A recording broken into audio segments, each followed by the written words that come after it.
Onze klanten zijn MKB-bedrijven, maar ook gemeentehuizen. Zometeen ga ik naar het provinciehuis toe, waar we al 10 jaar lang recyclen. Maar ook tandartsen. Iedereen drinkt een bekertje bij de tandarts. Maar ook de fysiotherapeut. Als men aan het rennen is, aan het fitnessen is, wordt er water gedronken. Ja, dat zijn ook bekertjes. Maar met name dan sportclubs. We hebben kerken erbij.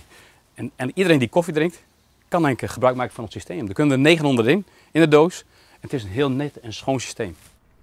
Ik kom hier 1 keer in de maand.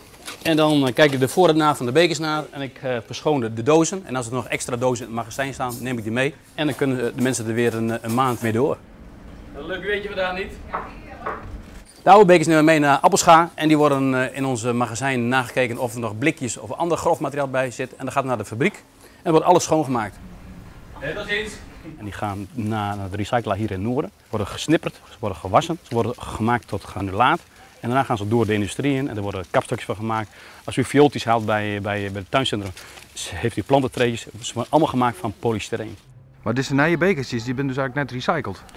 Nee. Deze bekers die worden nu gemaakt. En dat heeft te maken met de wetgeving.